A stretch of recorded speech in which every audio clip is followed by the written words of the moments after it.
about the next generation of Bulldogs. This is Before the Hedges, brought to you by Kroger. Let's go, I'm a Bulldog. Hello, DawgNation, and welcome into Before the Hedges, brought to you by Kroger. I'm Kaylee Mansell with DawgNation recruiting insider Jeff Sentell, and if there is anything that I've learned in doing this show with you, it's that things in recruiting happen so fast. I'm gone for 1 week. Yeah. Georgia picks up 2 commits, and then in the span of 24 hours, Georgia has had another 2. So right off the bat, we're going to go into Georgia's latest commits, starting with the 3-star interior offensive lineman, Zach Lewis, who is out of North Gwinnett. The decision came yesterday out of Swanee, Georgia. North Gwinnett, who is also the Bulldogs' number 57 interior offensive lineman, 652 overall, 6'4", 270. Was this someone who was on your radar, and what value does he bring to this 2026 class? Yeah, first of all, Kaylee, we've got such a cool studio here. Maybe we should figure out a way to do some virtual red lights or something like that when a commitment happens, like a commitment alert. But so this guy, Kaylee, so many dogs in his family. Mm-hmm. This was one of those things. Tech wanted him. South Carolina wanted him. North Carolina wanted him. He was a 3-star. But the interesting, I guess, evolution in his recruitment was that maybe last year he was 240, 250. Like 3 years ago, he was 214 pounds. And he kept putting on weight on that 6'4" frame. And as he put on pounds and added muscle, that's when his recruiting kind of spiked. And the eval kept changing. And he goes to Georgia, takes an official visit just this past weekend. 6'4" and some change, 286. Kaylee, he's got a strong motor. He projects to Georgia as a center, and this is where things get really interesting, and we'll talk about that in a minute. But he's one of those guys, and this is a running theme now for the Dogs. Does the guy want to be a dog? Like his family was rooting at the TV, barking at the TV kind of growing up. Huge dog fans. The dream was to be in Athens, and Georgia, let's face it, Kaylee, there's no bones made about it. Georgia's really hard, and Georgia is going to this is their path. Georgia is going to say, hey, if we have to pay you millions of dollars to be here, that's going to be a risky prop bet for us. Mm-hmm. But if you dreamed about being a dog, wanting to be a dog, the money won't be an enticement for you to be a dog. That's what Kirby Smart, it looks like to me, is betting on. Now, he's going to surround them with maybe sprinkle up on the top some really hot, really heavy first-round pick type guys, 5-star guys, but maybe some of the core in each room are going to be really talented guys that also just work like they're wanting to get fed at Bolton Dining Hall or the training table that night in case they practice good or they do not practice good. So you're seeing a lot of that now, especially right now in this class. Well, so here's where things get confusing is yesterday I saw where Zyke Helton, the interior offensive lineman out of Carrollton, said that he was going to announce his decision today. Yeah. But when you have Zach Lewis, who commits one day before, you're like, okay, maybe this one isn't going to go on that way. But Zyke Helton still makes the decision to come to Georgia. Yet another interior offensive lineman who's played everywhere on the line for Carrollton High School, guarding for Juju Lewis, but also some on the defensive side of the ball. He is ranked higher than Zach Lewis, but he's not quite as big. Only 6'2" versus Zach Lewis, who is 6'4". Zyke Helton is a little bit on the heavier side, but when you look at them in terms of what they can do in college, it looks like both of these guys would have to play center. So how does this play out? I tell you, it feels like Stacey Searles is wanting to corner the market on offensive linemen whose first names begin with a Z. And, you know, Zyke, you got to start about this. Former Alabama commitment. Yep. Really early, and I think that's like freshman year, sophomore year. And then he has an illness where he lost a lot of weight, Kelly. I'm talking like 60, 70 pounds, mm-hmm. and he was like 220 a year ago, 230, 240 a year ago. And that really changed his eval. Like he needed to get back up to the 290 threshold. Kaylee, you're right. Many recruiting sleuths would sit there and say, hold on. Zach Lewis commits, and then all of a sudden, Zyke Helton is dropping hey, I'm committing tomorrow. Could be one of two things. Number one, hey, spots are filling up. Get yours while you can. Mm-hmm. Or two, it might mean, well, Georgia had me pegged as a center. Georgia just got their center, and he needed to find a new home. So Zyke was, played some really good football at Carrollton. I mean, that's the top shelf football in the state. But His Final Four was down to Tech, Bama, Florida State, and Georgia. And I think Georgia, what they see there with Zyke is like, okay, maybe guard, maybe center. Again, this is another guy who wanted to be at Georgia. My information leads me to believe that he's wanted to be a Dawg for a long time, and he finally got the green light from the staff to do so. And again, it's another Georgia boy. It's another homegrown for the Great Wall of Georgia. And I can't help but wonder that these are not big spends for Georgia right now on the revenue share front. So it means, they're still chasing some very big whales in this class. And to me, it feels like that's what they're trying to do. They're saving a little bit of money, it looks like to me, but they're still getting really doggone good football players. Well, if there's anything that not just the last 24 hours, but really the last month has said to me, it's that Georgia football is not slowing down anytime soon. For everyone out there that's saying that Georgia's struggling on the recruiting trail, just look at the numbers and the quality of recruits they've been able to grab over the past month and know that this is just the beginning of what's going to be a very, very busy recruiting trail this summer for the Dawgs. With that, we'll go ahead and show you what else we've got going on today's episode of Before the Hedges. It's not even like Georgia's just grabbed 2 commits in the last 24 hours. Let's just go ahead and call it 6, because now you've got a bunch of players in the class who are shutting down their recruitments. We'll talk about those guys in just a minute. Then we'll take a look back at last week's official visitors, talk about some of the top guys and where do they stand in terms of how close they are to becoming a Dawg. And then, of course, we've got more visitors this weekend, a lot of big characters in this group. And then we'll wrap it up with our Next Generation series that talks all about the class of 2025. We're talking about the 4-star tight end, Elyiss Williams, who you can see that man coming from a mile away. So more on him later. Let's start with this. So yesterday, I'm scrolling through social media, and I see Steve Wiltfong of On3 put in a crystal ball prediction that Michigan is going to flip the 4-star wide receiver Brady Marchese, and then maybe not even an hour, 2 hours later, you see, hey, Brady Marchese shutting down his commitment. What happened there? How were the Dawgs able to kind of contain all of that? Yeah, so Kaylee, not only have they had 5, and I guess Brady's the first of these, but not only have the Dawgs had 5 commitments in the last 2 weeks, but they've had 4 recommitments or shut it down, in the words of Public Enemy for their song way back years ago, Shut It Down. But Brady was a guy that Michigan was flirting, and let's just put it that way. And he'd been to see Michigan for an official. He just saw Georgia for his official visit, and Georgia prioritized him early. And it was almost like, to me, Kaylee, it feels like Brady wanted to make sure he was still wanted by Georgia, because Michigan was showing he was wanted. Of course, I'm sure there was an NIL spend attached to that. But really all I think Brady wanted to see this weekend, and even yesterday, was that the Dawgs really wanted him. And he got that strong reaffirmation. And Kaylee, let me just kind of set the scene for this whole segment, because I think it's interesting. We're calling it Recommit to the G. I think Georgia has 14 commitments now. Excuse me. And in this day and age, I guess this is necessary. But I think all but 2 or 3 have now shut down their recruitments. Like, you need to do that now. Like, you need to say, like, it's a news cycle where I'm like sitting there yesterday and I'm like, is this a story? And you're like, okay, the guy was already committed and he just recommitted to Georgia. So you're just like, yeah, it's something to talk about. But I think in this day and age, you've got to sit there and go, Brady wasn't the only one. You have another guy saying, and what it means is, I'm done. I'm not going to visit anybody else.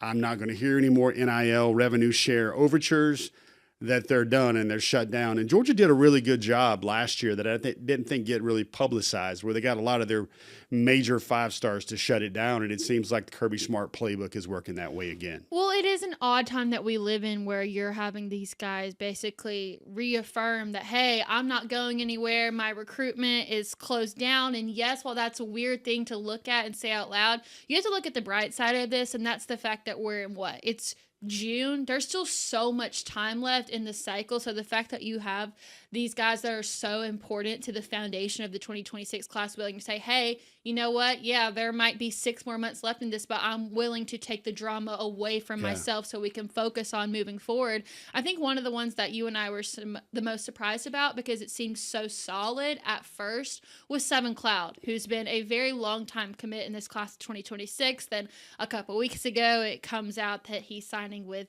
the Rosenhaus brothers, who seem to keep popping up on this show. It's like the ghost of them is in this room. And so, I mean, obviously when you see something like that, it makes you think like, oh, he's going after more money that Georgia may not be able to offer. You've got the Miami connection with the Rosenhaus, his schools like LSU, but Seven Cloud says, you know what? Nope, I'm here to stay. Yeah, it's pretty cool. Seven, we've written about him, oh my gosh, since 2021, I think. Initially at McEachern, he has to drop out of school. He gets his GED. He plays some AAU basketball, gets noticed at the JUCO level, and then he kind of blows up. And he shut down his commitment already earlier this year. But then Rosenhaus, who made you think he was opening things back up, he went on his Georgia official visit this weekend. And I'll give a hat tip to another peer in the industry. I think he told Rivals.com. It was a pretty interesting quote. He said, the only way I'm not going to Georgia is if I think this was Jed May or somebody at UGA Sports that had this story, but he said, the only way I'm not going to Georgia is if the Falcons figure out a way to get me out of JUCO. That was a pretty good one right there. Again, hat tip to that, to UGA Sports and the good folks over there that do that. But Seven was very interesting because I'm going to tell you, Kaylee, there won't be 4 more important commitments in this class or signees in this class, simply because I think Seven Cloud can play right away for Georgia and perhaps even get, first team reps, first quarter, second quarter reps next season. Why do I say that? Well, he's really good. He's got strong film, but he's also supposed to be a senior in college next year. So that's why I think he's got that grown man stuff. I think he'll only spend 1 season at Georgia before he moves to the NFL. So getting Seven to do that, when we kind of joke that we were hoping that Seven doesn't mean 7 figures anymore with his NIL deal from Rosenhaus Sports. But that one was really good to see because I'm a big fan of good stories, and Seven getting to be a dog, because he's told me so much about how that meant to really special people in his life. Seeing him play at Georgia is going to be a dream come true for that family. So there's 2 more that have shut down their recruitments, one of them being the 4-star safety Jordan Smith, as well as Justice Fitzpatrick, who's one of the more recent commits. And I believe Brandon even talked about it earlier this week on DawgNation Daily. Like, should there be any concern that he was planning on taking a visit to Ohio State, which is one of those schools that you see that he's going there and you can't help but raise an eyebrow because it's Ohio State, the most recent national champion. But now Justice Fitzpatrick has also shut it down. So for all those people that had concern earlier this week, looks like you have no reason to be. Yeah, I got a take on this one, Kaylee, and I'm not trying to get us a sponsorship deal from some barbecue sauce or a grill company like this, but he's the second highest rated commitment in this class. And I also think he's the most under the radar or undervalued commitment in this class because, I got a chance to speak to his head coach at St. Thomas Aquinas. This is a guy that loves ball. He's charismatic. He loves his teammates. And he's a very much a tone setter among his locker room. He brings the right amount of energy. He can play wherever. He just tries so hard to really please people. And this is a very strong faith-based family. And he went through some hardships last year. He went through some injuries last year. And he kind of reached a point last season where felt like he was doing all he could. And he basically broke down and cried in front of his team. And he was like, it's kind of rare these days that one of those alphas, Kaylee, is so secure enough in his own skin to do that. But it drew a lot of respect from his coaching staff. It drew a lot of respect from his team. And really, he was kind of thinking about Ohio State. And really, was he going to give Ohio State another visit after he gave Georgia an official visit and basically shut it down right afterward? He knew where he wanted to be. But I think what I was told, even a couple of days before he had this shut it down type moment, was they said Minka and his family, again, his older brother, Minka Fitzpatrick, Justice and his family, speaking of here, they're really big on commitment. They're really big on honoring their word. And as long as Georgia was on the up and up and everything Georgia said was going to be a reality, then he was going to maintain his commitment there. So really athletic, Kaylee. He's playing some offense for St. Thomas Aquinas. That's the home of Marcus Rosemy, Jack Saint. STA basically sends about 6 or 7 guys to Power 4 football every year. Justice is one of the best players they've had in a while. He looks like a future NFL guy, very physical, very active, can really basically do anything on the football field, returns kicks. I believe he's 10-8 and 100 meters. He's got that work ethic of a lineage, of a legacy that his older brother was an All-American at Alabama, but also now is a Pro Bowler in the NFL. So, again, this one might have been the biggest recommitment of the cycle. Well, this is a huge few pieces to the puzzle, but you've still got guys who are left in the class. Do you see anybody else in the class of 2026 eventually shutting down their recruitment anytime soon? Yeah, it's kind of funny. I looked through the list right before our show, and I mean, there's a lot of guys that are acting like they're shut down. They're not visiting anybody. Another named Jordan Smith, and if Justice is the most under the radar guy in the class, I think Jordan might be right there as well. Very quietly, guys, Kirby Smart, I think, might be building his most talented, all-around, versatile DB class. When you see what they've got at safety, and if they add a guy like Chase Calicut, who we'll talk about later, or Caden Harris, who we'll talk about later, very quietly, this is I think Kirby Smart's dream is to find 5 or 6 guys for his team that run like corners and cover like corners, but hit and tackle like safeties. And he's starting to put that together with Jordan Smith, Justice Fitzpatrick. I think Calicut would be another one of those guys in terms of, what's going on. But I think to answer your question, Kaylee, I think Georgia needs to get a shut it down moment from Vance Spafford this weekend. 100%. Like, what's going on there? I mean, Spafford's coming back to Georgia. I think that might be the be all end all. Georgia's going to know where he stands, and he's going to know where he stands with Georgia after this weekend. And that might be one of the longest tenured commitments in the class. Spafford is the number 9 receiver in the country. He's a top 75 overall prospect. And he's about maybe the lone wolf in this 14-man class that has not, shut things down. There's Miami there. Oh my goodness, Miami again, the foil for this class.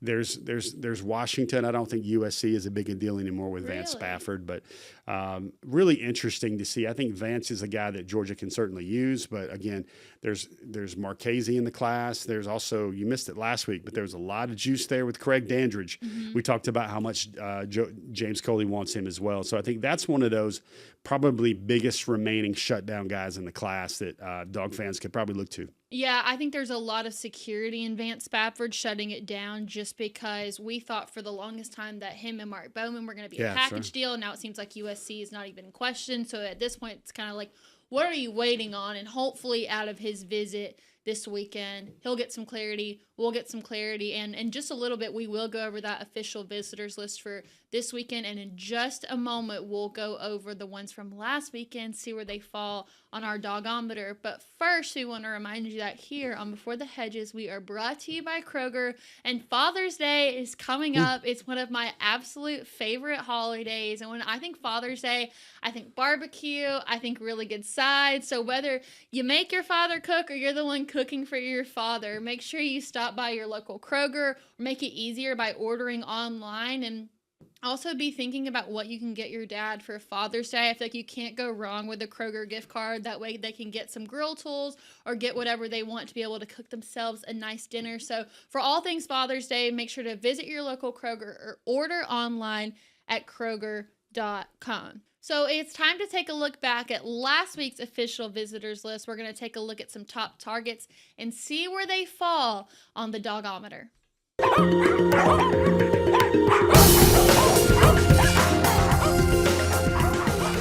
right, let's go ahead and start with the 5-star running back, Savion Hyder, who's had a very interesting recruiting story because he'll let you know at any given moment exactly who his leader is. So I'm curious to see where he falls on the Dawgometer.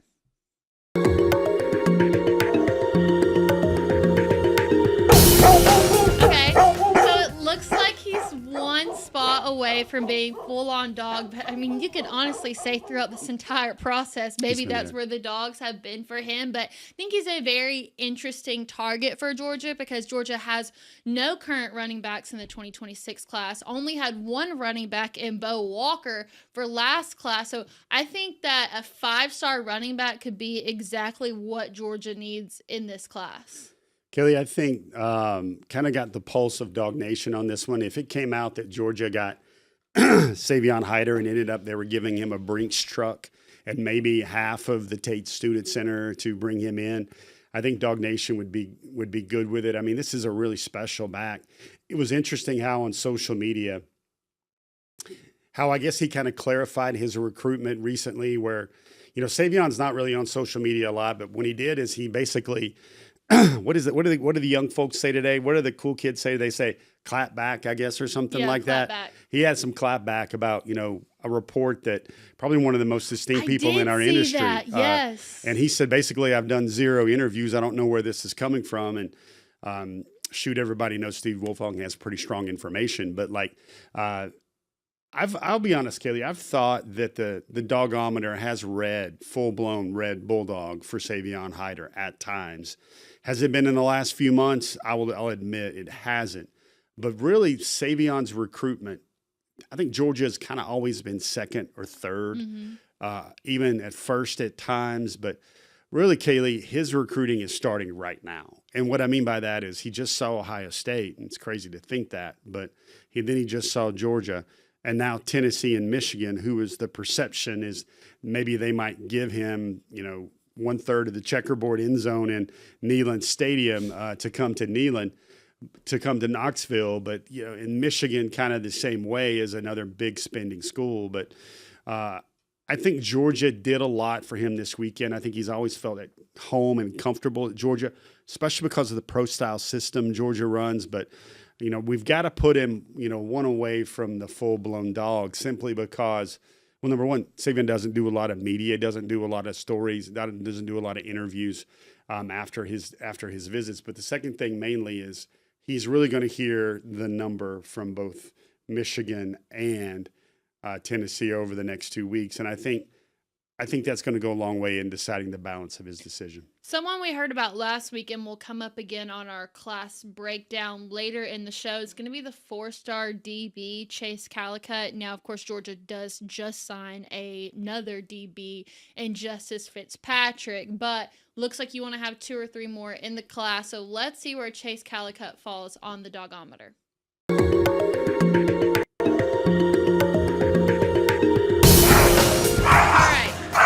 We've got our first full-on Bulldog. What did Georgia have to do to put themselves in this position? So it's crazy. Kaylee, he's a guy that's from Texas. He's from Houston, about 2 hours away from Austin. And, he was a guy that was just kind of hanging around there. His final 3 was Georgia, Michigan, and Texas. I spoke to him after his visit. Kaylee, it was basically like somebody said, stuck him with truth serum. And he basically said he's down to 2 schools. He's committing at the end of the month at the OT7 event, which is a national 7-on-7 kind of competition. And he basically was like several things that made me think. First of all, he's a dog absolutely on his tape. He's another guy that's 6'3", 195 pounds. Georgia is recruiting him purely as a corner. Everybody else in the country is recruiting him as either a safety or a hybrid. The national ranking services have him as a safety. It's already very interesting there. The second point he told me is that NIL will not dominate his recruitment. He said it will be a piece, but he said he is leaving a lot of money on the table. I know nobody says that, but when he says, I'm leaving a lot of money on the table to consider Georgia and Texas, leans you in there a little bit. He talked about how he saw the example set there by Kamari Lassiter in Houston. Oh, yeah. But then then I asked him, I said, so is that the real big plug for you and the Dogs?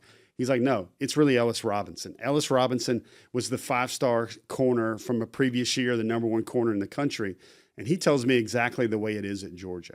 He said, you may be a 5-star, but you're a no-star when you mess up. Everybody gets treated the same. Everybody gets worked the same when they need to hear it from the microphone. And he wants that. He really loves that. Chase is a guy that you listen to him, he really talks about how Georgia the main thing he wants is NFL development. And he said nobody develops DBs like Georgia does. He rattled off all the reasons why he would choose Georgia. And he said, you know what, it's really a no-brainer. And that's why I kind of titled the story on DawgNation.com is it says, sure, this guy's saying all the right things. He's going to visit Michigan this weekend, and then he's going to visit Texas on June the 20th. Texas gets the last visit. But when you look at Texas, they're not developing guys quite to the extent that Georgia is. Especially DBs. And really Texas, now their DB coach was at Texas, I believe, from 2001 to 2013, but he was away from a while. And he just came back after, I believe, being at Arizona and maybe the NFL. So those long-standing ties are interesting. And then the fact that he sat in Kirby Smart's office, and Kirby Smart basically said, man, that, hey, we would have came and got you sooner, but we didn't think that you would choose us because you're from Texas. Kirby, the sly dog that he is. Right. Listen, he knows what he's doing. Reality check. I don't think there's any recruit in the country that Kirby doesn't think he can go get, especially a DB. But what Chase told him is like, man, come on, man. Nah, this is Georgia. Y'all know you got a shot with me. He says they really got a shot with me. So right now, I love the way he plays. And everything he had to say to me afterward has me thinking that that young man really wants to be a Dawg. The next person that we're going to talk about is somebody that we've been talking about since we first released our top targets and just off the list for the class of 2026. That's the 4-star offensive tackle, Ekene Ogboko, of course, whose brother Nnamdi is already on the team. And he's kind of teetered back and forth between being a top target and just off the list. But Georgia needs an offensive tackle in this class. And with someone so close to the program, I'm curious to see after all this time, where is he going to fall on our Dawgometer?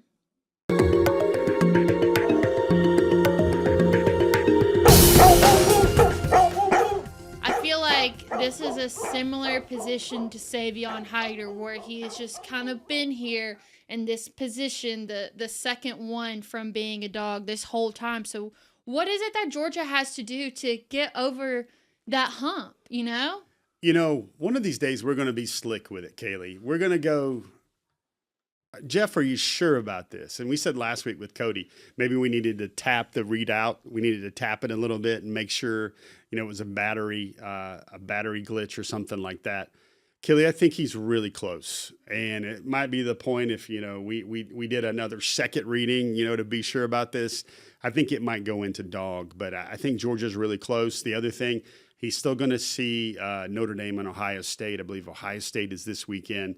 Notre Dame is next weekend. I think Notre Dame probably is the biggest rival there for Georgia. But here's what he heard from Stacy Searles. And Dawg fans, this is the things you wanted your offensive line coach to tell Ekene Ogboko. Number one, he wanted to know he was a priority. And Coach Searles told him, you are the absolute priority right now at tackle for Georgia in this class. He loved his spring practice film and how he looks like he's gotten even better from the way he was as a junior. Ekene came out of that visit. It's funny, his older brother wasn't his host. Jazari Jackson, Big Ja, I like that though. Was his host. And he really came out of it. He really heard sincerity from Coach Searles and also Coach Smart about, you're our guy. We want you to be the tackle in the class. And Kaylee, to just kind of cut through all that really good recruiting talk, he's the highest rated offensive lineman Georgia's recruiting right now. Mm-hmm. He would be the most talented offensive tackle I think they have a chance to sign right now.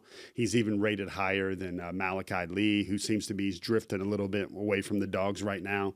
So I think it's really interesting. And Georgia also views him as a tackle, as a left tackle, whereas the recruiting industry has him as an interior offensive lineman. Right. I think Georgia scored a bunch of points with Ekene and his family this weekend. All right, so the last one on the list we don't have to talk about for too long because we talked a lot about him in our first segment, but that's going to be Seven Cloud. Feels like all the pieces are falling into place, so I feel like there's only one spot that he can land on our Dawgometer.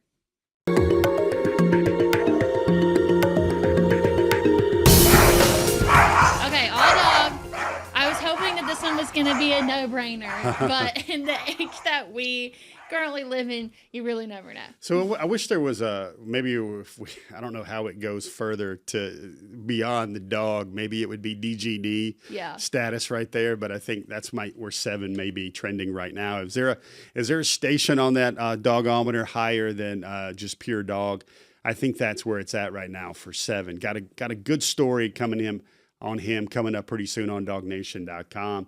I think, there were some actually official visit pics that dropped this weekend. Mm-hmm. So everybody out there that still didn't believe, there you go.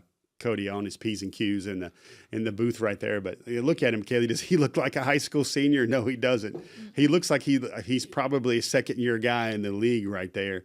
You see him there with Kirby. I think Georgia did its job, locked him down, made him feel at home. Very quietly, Kaylee, he might make multiple official visit weekends. I believe he's already made one.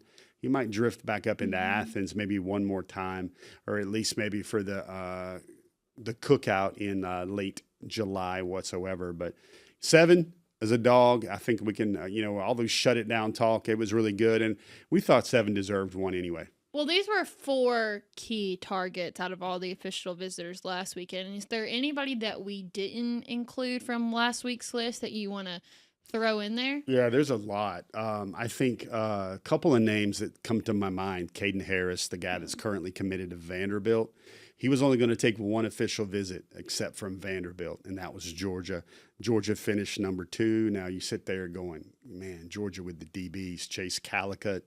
Also Chauncey Kennan was in town, especially the corners. I believe Brody Jennings, the Michigan commitment from Carson Beck's alma mater, is supposed to be in town this weekend on an official visit. And not to mention Tyreek Green at Buford, another guy that can kind of play all over the back end.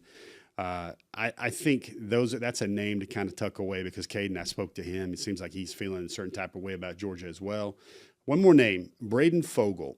That was the tight end. And Kaylee, we kind of laughed last week about where does Georgia go? What's the check down for Georgia after losing out on the nation's number 1 tight end?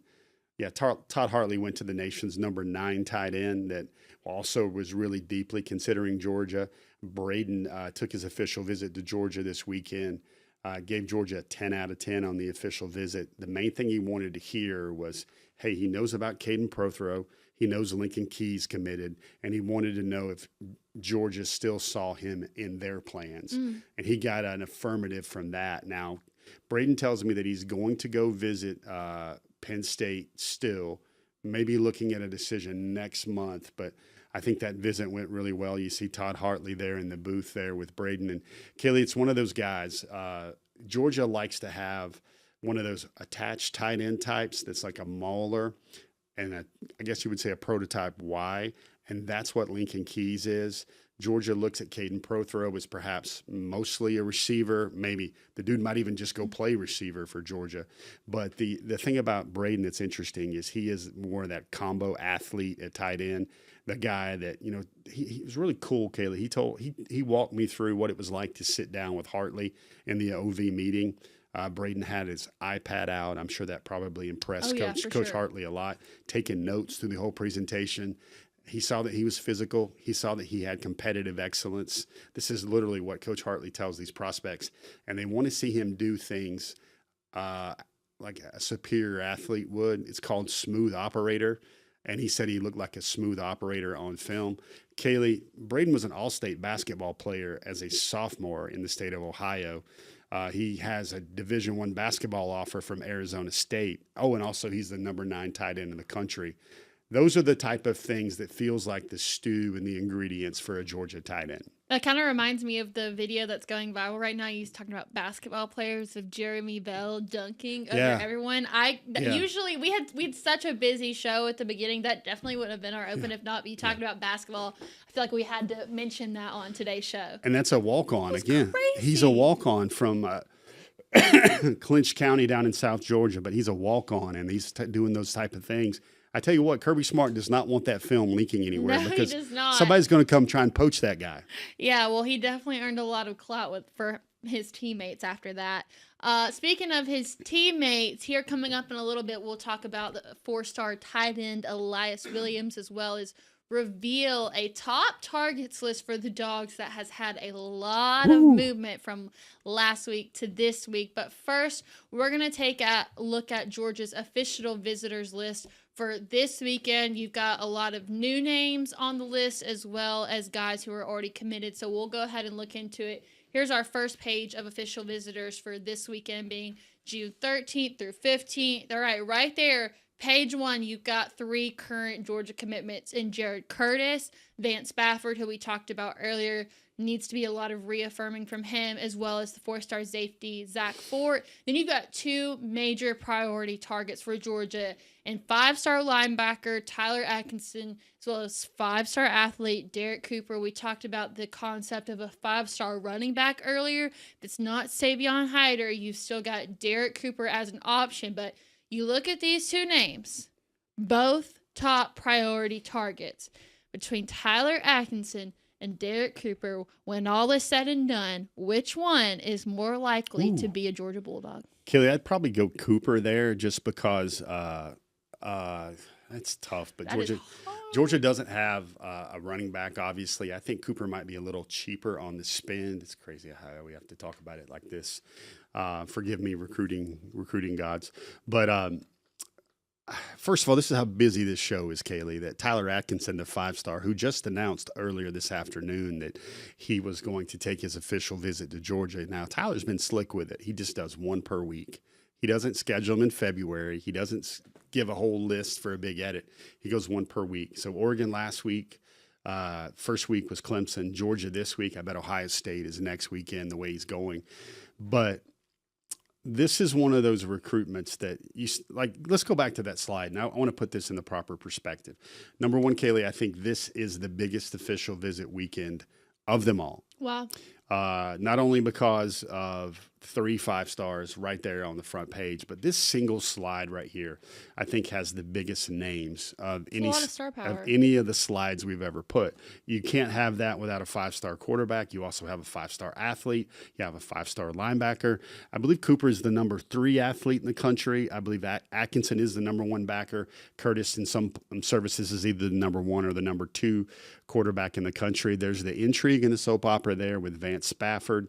There's also Zach Fort, one of those longtime commitments who basically shut his decision down another 2 or 3 months ago as well. I think he was the first one of those and shut downtown for the Dawgs, and the rest of the weekend still builds from there. Before we get to the next one, I don't mean to be the Debbie Downer. I just want to be real here about something. Do Georgia fans need to go ahead and start accepting the idea that it's very likely that Tyler Atkinson will not be a Georgia Bulldog? Yeah, that's really hard because I know Schumann has prioritized the guy for forever. Georgia's no doubt, I think the recruiting number now is he's taken almost 15, 16 trips to Georgia. I think this will obviously add another number to that. But, I think Tyler and Georgia, like we said before, and it's almost like we started talking about this a few weeks ago. What's going to help Georgia the most? I think they got the number 1 linebacker in the country last year. They had 2 5-stars the previous year. Now, again, Tyler is going to go be an All-American somewhere. I believe that. It's going to be a first-round pick somewhere. I believe that. If he gets to the wrong school, maybe he falls to the second-round pick. But heck of a player. He's elite wherever he goes. But I just wonder, Georgia's going to have to make some choices, I think. And they're going to sit there and say, we're going to retain all the guys we want. We're going to shut down all the guys we want. They're already having a spend this cycle with Jared Curtis. So I wonder if that spend becomes the running back or if that spend becomes somewhere else. I think Georgia's kind of checking that in reserve a little bit. And, maybe Atkinson, people always say, will this guy give Georgia a discount? If you're the best in the country, maybe you feel like you don't have to give anybody a discount.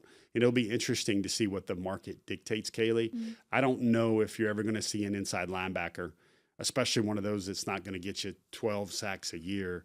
I don't know if he will attract that offensive tackle quarterback type numbers. So he remains on the top targets list. I think Georgia still has that kind of puncher's chance with him, but I think I think it's going to be difficult. Well, the saga will continue. We'll go ahead and move on to our next page of visitors. Some familiar names, the 4-star safety Tyreek Green, also another Georgia commit, and 4-star tight end Lincoln Keyes. There is one person that I want to focus in on this slide. Right there at the top, the 4-star edge, Landon Barnes out of Duncanville, Texas. So later in the show, you'll see that Kamari Brooks, also an edge, is the number one person on the top targets list. And a lot of that, I think, is just based on position. Edges are really important. Georgia did sign 3 in the class of 2025, but they don't currently have one in this 2026 class. So I think you look at someone like Landon Barnes, who suddenly seems a lot more important because Georgia really needs to get an edge while they can. Yeah, so Dre Quinn was in Athens last week out of now Buford, and kind of trending away from Georgia at the time. But I think Georgia might just take one. Yeah, while you wait, he transferred to Buford while you were away. Are you serious? Yeah, no, I'm serious. He transferred even with the new transfer rules. Yeah, he transferred to Buford. I'm sure it's a bona fide move, but the intrigue here is I think Georgia's only going to take one edge, and they want that to be Kamari Brooks. Like how you guys got some live Kaylee reaction here. This is unfiltered, unplugged. That new stadium, man. So. I think Kamari, Kamari just visited Alabama, and Kamari might be a guy that makes his decision very quickly as well. But 2 names I want to throw on here. Tyreek Green, who's actually moved up his official visit date from the 20th to this weekend. Those internet sleuths out there, if you wanted to sit there and have a take in the comment section that he's probably trying to decide whether he's in or out, and he wants to be a part of this class, jump on board.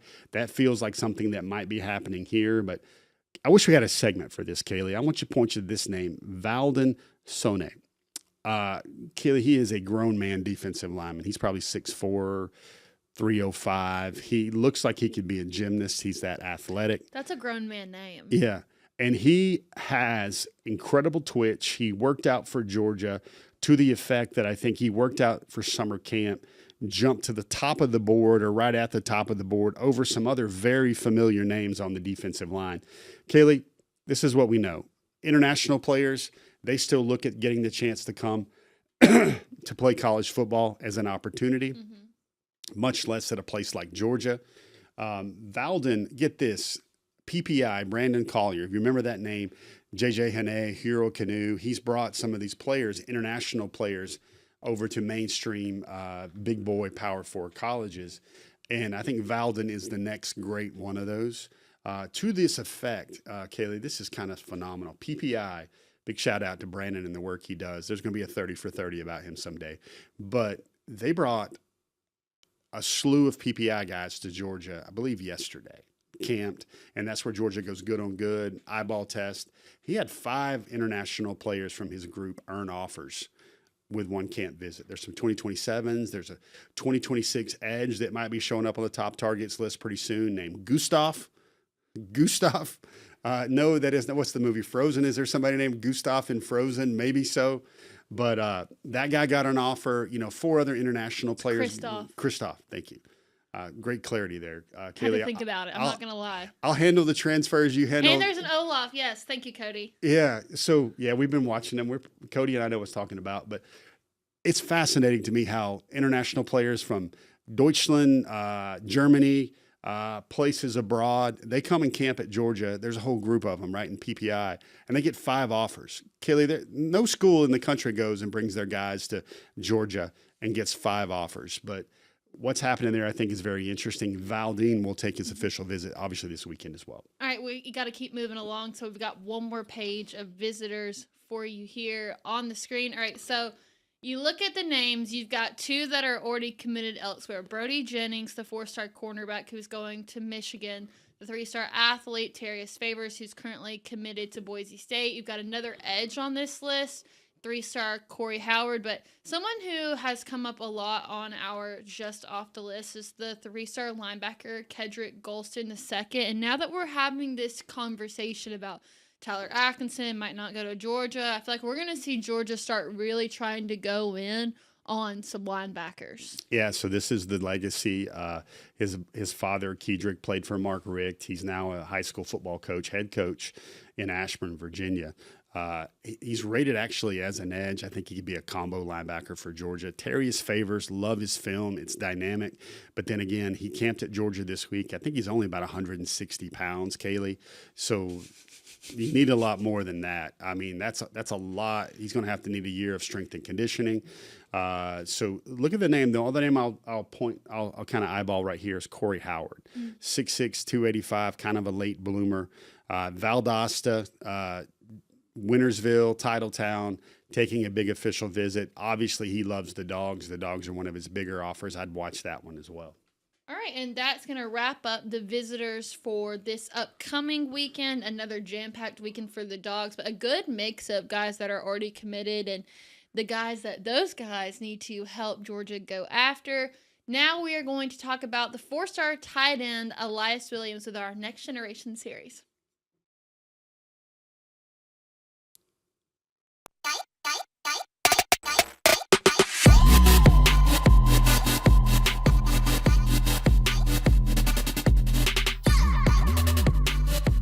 All right, chances are, if you are a part of DawgNation, you've already probably seen a picture of Elyiss Williams, whether it was from being an early enrollee or at G-Day. I mean, you literally can't miss the guy. 6'6", 255 pounds.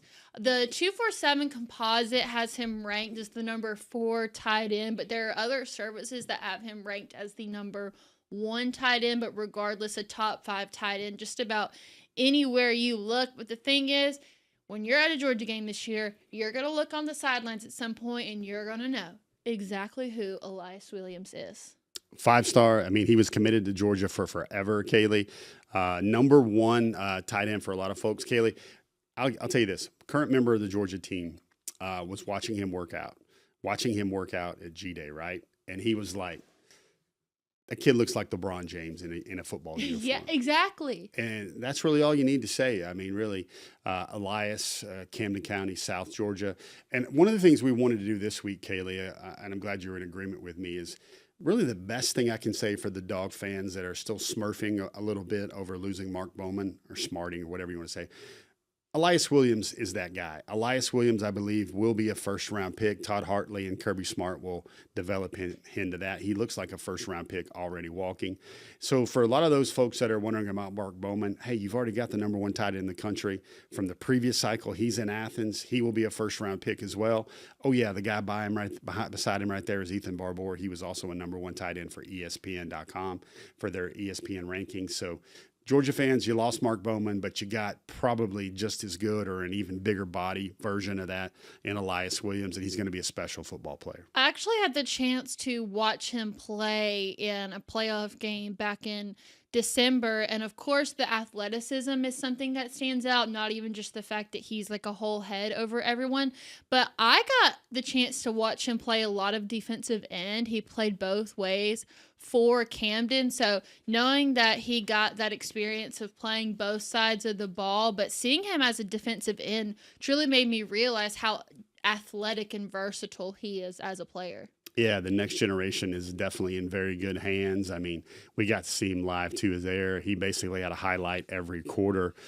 Georgia is going to feature him a lot, and eventually, Kaylee, he is going to be a very, very big problem for the Dawgs. All right, well, you had the chance to catch up with his coach, so this is what his head coach had to say about Elyiss Williams. Message for all these Georgia fans that can't wait to see Elyiss. He's going to enroll early, right? Yes, in December. Yep. What are they going to get in Elyiss Williams? You're getting the best player in the country. I know there's some other players out there, quarterbacks and all that. I'm telling you right now, you're getting the best player in the country. You're getting your next first-round tight end, draft pick tight end. What keeps you? I know you shut it down, but I'm sure you hear calls or get texts from other schools. What keeps you solid with the Dawgs, man? I just say my relationship with Coach Hartley and Coach Smart. So going back on this, man, you could be an ex-receiver, man. Is it the dream tight end? Is it whatever helps Georgia? Is it get to the league? I mean, do you have any thoughts about that? Man, I'm trying to get to the league, help my family, but I play tight end, receiver, split out wide, attach. What do you play for? What's your why, man? Why do you do this? Football's hard. It's a game of violence. What do you do this for? What's your why? My why is my family. I just want to provide for them and make sure my kids have wealth and for their kids to be rich. That's all I see. International wealth.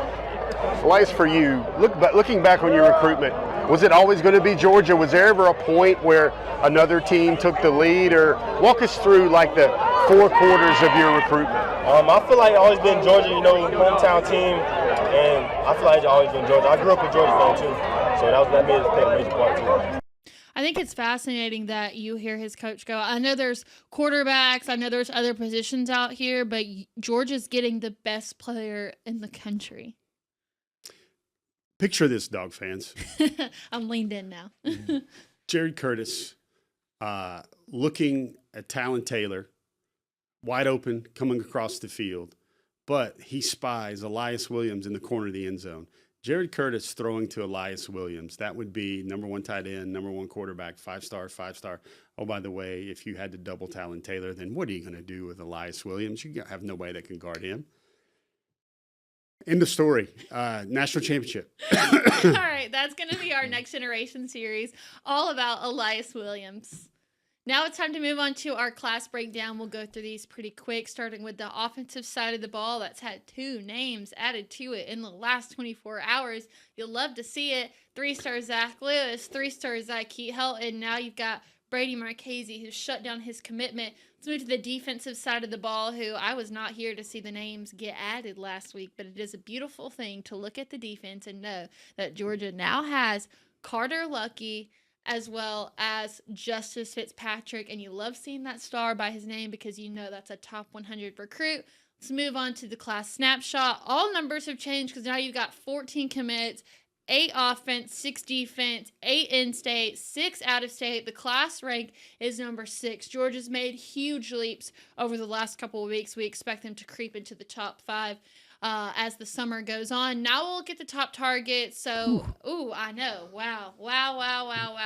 So Lots. Valdon Sone just moves down a couple of spots. Then you've got new names that have come from either just off the list or are new to the list in general, like Caden Harris, who you mentioned is a Vanderbilt commit, Thomas Davis Jr., who's currently a Notre Dame commit. I think if there's anybody on this list that you want to talk about, that's probably the one, right? I mean, it's crazy because P.J. Dean, also a guy that we could have done a dogometer for, and the dogometer went way up for P.J. Dean. But Thomas Davis Jr., the namesake, I think there's really something there, Kaylee. He took a very, very low-key official visit to Georgia a couple weeks ago. A lot of people caught some feelings on that one. Be very interesting to see what goes forward with there. I know if you sit there and say, hey, does Georgia still have Tyler Atkinson in this class? Maybe they got Thomas Davis Jr. in this class. That's obviously one of the most DGD evers. I'll never forget how he destroyed teams when he was in his heyday wearing number 10 in Athens. Braden Fogel, we mentioned him earlier right there, but I was kind of waiting a little bit, kind of creeping a little bit on that one, thinking, is this really real? And I think there is something there with Georgia and Thomas Davis. Hopefully we're going to circle back around to that name here in a little bit. All right, so again, you got some new names on the list. You add Chase Calicut and Derek Cooper, comes from just off the list on the top targets at our number 6. And then you've got Craig Dandridge and Jay Lamar, who drop a couple of spots. Any particular reason for that? No, it's not really. It's just it's getting really tight. If we had to be honest, Kaylee, I think number 5 through 15. All interchangeable? Kind of interchangeable. It's kind of value right there. Kaylee, I don't know whether this is good news or bad news, but I've come to the conclusion, my perception is Georgia will wind up with one of Savion, Hyder, Derek Cooper, or Jay Lamar. Can't have them all. Can't have them all. Maybe they can get 2. Maybe they can get 2. I feel like it would have to be Jay Lamar and one of the 5 stars. Yeah, Jay Lamar would be the +1, one of the 5-star. I think Dawg fans would take it right now and love to shut that down right now. Dandridge, I think, is just an enticing talent there as well. Tyreek Green, again, moved up his official visit to this weekend. I'd watch that one. And again, I don't know if Chase Calicut could sound any more like a dog in his interview than he did with me after his official. All right, so now we're going to move on to our top 5. So Savion Hyder and Ekene Ogboko move up on the list after their visits, and then you've got a pretty consistent 3. Caden Prother at 3, Tyler Atkinson at 2, and Kamari Brooks at 1. I'm going to tell you this, Kaylee. The sense of urgency, I think, is real with Ekene Ogboko. I don't know what Georgia's going to have at tackle. They might have to pay out the wazoo for something at tackle or go with some projects right now if they don't land Ekene Ogboko, kind of the best, most likely target for them at tackle. They've got a lot of interior offensive linemen. They don't have that prototype tackle yet, which I think is very intriguing. Savion is there as well. But again, I think Kamari is a name that the Georgia coaching staff and a lot of Dawg fans would love to see come off that board in the red and black. All right, and now we'll move on to our just off the list. So Nick Abrams comes from top targets to just off the list. Why the drop? So Nick Abrams came out of his Michigan official and saying that Georgia set the bar very high and then Michigan just matched it. Interesting to see there because Abrams has got, I believe, one more official visit to go. He's deciding on July 16th as well. Interesting names right there. Go down to Malcolm Gaston. I don't know if Georgia has room for Gaston anymore in this class. Yeah. After what's just happened with Zyke Helton and Zach Lewis. All right, and now we'll move on to our next page. Two names drop, one of them being Desmond Green, the other one being Malachi Lee. If Georgia needs a 4-star offensive tackle, why would Malachi Lee be the ones to drop? Because I just feel like I feel like Michigan is a team to really watch there with Malachi Lee. And again, that's one of those. Listen, Kaylee, let's be honest. Michigan got a big boy program. They got big pockets. And also they're developing a lot of offensive linemen, putting a lot of offensive linemen in the league. Brett Collegier, this decision, Kaylee, let's just monitor that one. Okay. Should come down to Miami or Georgia. I know it would make Jackson Cantwell very happy if Brett Collegier comes to play with him down in Coral Gables. Chauncey Kennon, another guy. Some people have him as a 5-star corner. Reality check here. I think Desmond Green probably belongs still on the top targets list, but I didn't want to make that so long that Kaylee would get arthritis in putting it together. But Desmond is pretty close to still being that top target. Nothing wrong with him. He's taking a lot of visits. I think a decision from him is coming soon as well. All right, last page, new name on the list. It's an unranked edge, but out of Athens, a hometown kid, and Anthony Lennon Jr. Clark Central, a little undersized, but I think the right things happen in this class. Georgia would love to have him. Ernest Rankins is a name we haven't mentioned in a while. He's still going to take his official visit next week. Tamarian Watkins, he seems like he's trending towards South Carolina, staying at home. And then Shadarius Tootle, we've talked about him a lot, committed to Auburn, really loving Georgia and Auburn, and also just loves Baylor after he just visited them as well. All right, so that's going to wrap up our class breakdown for the week. Woof, we had a lot to get to today, and I don't see it slowing down anytime soon. So with that, I'm Kaylee Mansell with Sentell. This is Before the Hedges, and we'll see you right back here next Wednesday night at 7 o'clock.